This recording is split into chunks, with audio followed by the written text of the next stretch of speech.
রাসায়নিকে না বলুন, অর্গানিকে হ্যাঁ বলুন। কারণ রাসায়নিক দিনের পর দিন কীভাবে ক্ষতি করছে সেটা বিজ্ঞানসম্মত উপায়ে প্রত্যেকে কিন্তু এখন গুগল সবার হাতের মুঠোর মধ্যে আছে। আপনারা সার্চ করে দেখে নিন যে কেমিক্যাল, অ্যান্টিবায়োটিক কিংবা রাসায়নিক আপনাদের কি ক্ষতি করছে। আপনাদের না, আমাদের সমগ্র বিশ্ব কিংবা প্রত্যেকটা মানুষের মধ্যে কিভাবে ছায়া ফেলছে এবং কিভাবে আমাদের ক্ষতি করছে। কারণ প্রত্যেকটা খাদ্যের মধ্য দিয়ে কিন্তু বিভিন্ন গুণাগুণ, যেটা অকাল বার্ধক্য, ক্যান্সার, মহামারী, বিভিন্ন রোগগুলো এসে যাচ্ছে। তার জন্য কিন্তু আমাদের সময় থাকতে যদি বিজ্ঞান সচেতন হই এবং সমাজ সচেতন হয়, তাহলে কিন্তু আমাদের করা উচিত অতি অবশ্যই কিন্তু অর্গানিক প্রোডাক্ট।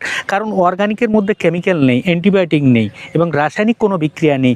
যে জিনিসটা আমরা খাবো তার সুস্বাদু পাবো, দুর্দান্ত টেস্ট পাবো এবং সেটা খাওয়ার পরে কোনো পার্শ্ব প্রতিক্রিয়া নেই এবং শরীরের কোনো হানিকারক জীবাণু কিন্তু ওর মধ্যে থাকে না। তাই আমরা সর্বতোভাবে কিন্তু কেমিক্যালকে বর্জন করে কিন্তু রাসায়নিককে, অর্গানিককে ডেকে নেব, অর্গানিককে স্বাগত জানাবো। কারণ আগামী দিনে ভারতবর্ষ কিংবা বাংলাদেশ সমস্ত জায়গায় আমরা চাইব পৃথিবীর থেকে এই রাসায়নিক নামক জিনিস, কেমিক্যাল নামক জিনিস কিংবা অ্যান্টিবায়োটিক জিনিসকে কিন্তু আমরা বর্জন করব এবং অর্গানিককে আমরা সাদরে